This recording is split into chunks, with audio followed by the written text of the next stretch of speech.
Hi, good evening. Good evening sa tanan. Aniya na pud ko karon. Magkuha na pud ko magpahibalo na pud ko ninyo sa regarding sa topic sa atong kuan. Regarding sa katapusan sa atong kalibutan.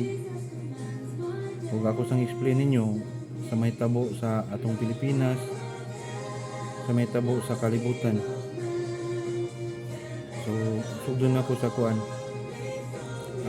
Atong nabilin diri sa kalibutan 5 years na lang. So ako na explain ninyo anong 5 years na lang. Ako explain ninyo. Then regarding sa atong kuan kato si Prophet Andy gani. Nakita naman na ninyo kay na trending man to siya. So si Prophet Andy mo to siyang alagad sa Ginoo. Tinod gyud siyang alagad. So gipropesiya niya ang ubang mga nasod ug labi na diri sa Pilipinas. Gipropesiya ni Prophet Andy ang Pilipinas kay gisugo to siya sa Ginoo. Gisugo to siya sa Ginoo para ipahibalo sa unsay maabot. Nya siya kato si Prophet Andy connected to sa sugo sa Ginoo diri nako.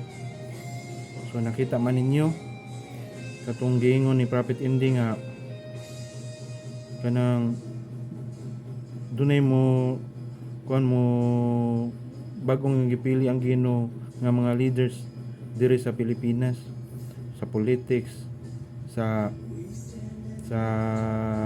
churches o sa kuan nya dunay rising power na usa ka young man. So ako to i-explain ninyo kaniyang gingon ako ipakita ninyo regarding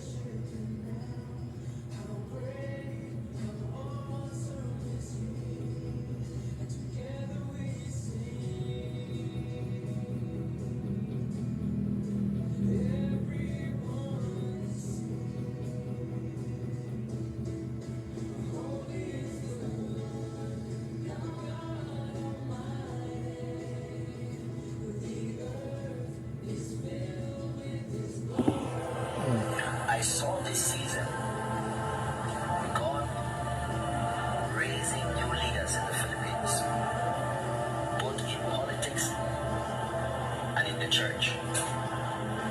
I saw a young man rise to power in the Philippines. He is in his 30s.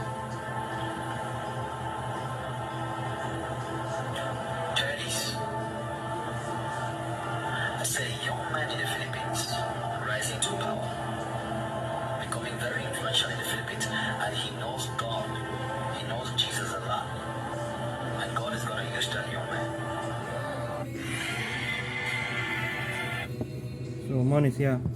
So ako ipasabot nimo ang katong yung giingon nga naigikuan ang Ginoo kanang gi-rise nga mga bagong leaders diri sa Pilipinas. Ang pasabot ato niya na diri sa Cebu mo tong mga bagong mayor karon o bagong bishop mo to siya nato sa Cebu ang ipasabot niya nga nasa Pilipinas. Kay tulo ka buk mayor akong gipahibalo ug usa ka governor katong niyaging 2023. Yato gyud na ko sila gidad-an ako sila later. Si Governor Gwen Garcia, si Junard Ahong Chan, si Mike Rama o si Jonas Cortez. So kani silang upat ako na nini silang ipahibalo. Then tuluan ni gitagaan ako later. So wala nila paminawang sugo sa Ginoo. Mao to nag-rise og bagong leader ang Ginoo karon. Mao na ning nigawas ang tulo ka bagong mayor, si Cindy Chan, si Junkie Wano, si Nestor Archibald, ug ang usa ka ang maong governor si Pam Baricotro. So mo na nang giilisan sa Ginoo karon. Pero kani sila gipahibalo na nako sila. Pero nagpakahilom gyapon sila.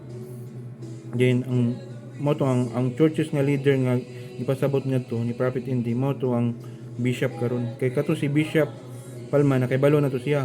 Gipahibalo na to nako ang secretary.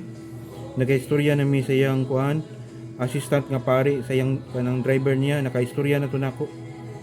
Nya ang katong Freeman. Dito na ko sa station sa Freeman.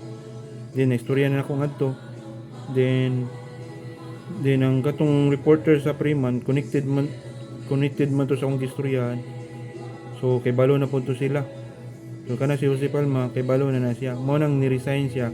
Kay gilisan na siya sa Ginoo. Mo na karon si Juan Alberto Oy o Abit Oy. Mo na siyang nipuli karon.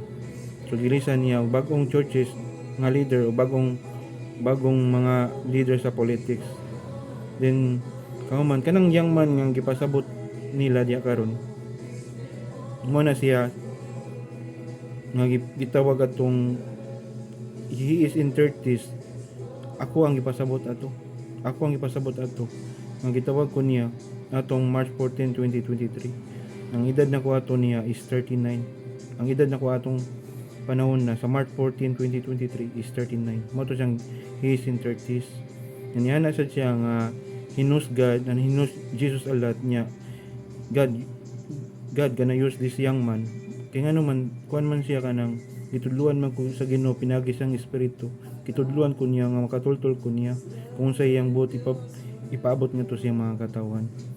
Then ang katong yang buot nga ipasabot nga kuan yang gamiton ko niya kay padalam ko niya commandment siyang pagbalik